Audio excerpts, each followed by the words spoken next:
Bilasizlarmi, oldin bizga boy qaynonalar va boy erlar yomon ko'rsatilgan.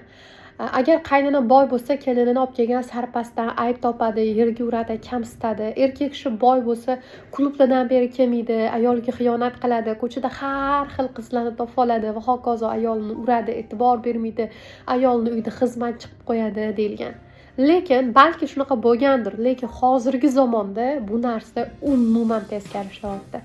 Aynan boy ayollar, boy qaynonalar kelinini ishlatmasdan, uy ishlariga ham kerak bo'lsa qarashtirib, o'qitib qo'yib, uni u o'qiyotgan vaqtda bolalariga qarab turib poddержка qilyapti. Boy erkaklar ayoliga hamma komfort yaratib beryapti, ayolni hamma orzu-istaklarini amalga oshiryapti. Qimmatbaho sovg'alar haqida ko'p gapirmasa ham bo'ladi. Lekin aynan mana shunaqa uch-much yashaydigan, o'zi zo'r xattalab uylab olgan, 30 ga chiqib hech narsani eplamagan, hech narsaga erishmagan bolalarni oilasida kelinlar juda ham qattiq xorlanyapti. Juda ham qattiq azoblanyapti, ustiga qattiq mas'uliyatlar yuklanyapti. Bundan tashqari uni eplasangiz ishlang, uy ishlari qolib ketmasa ishlang shaklida kelinni qiynab ishlatib, o'sha maoshini ham olib qo'yishyapti. Aynan o'rtahol va kambag'al oilalarda kelinlar mana shu vaziyatda yashayapti.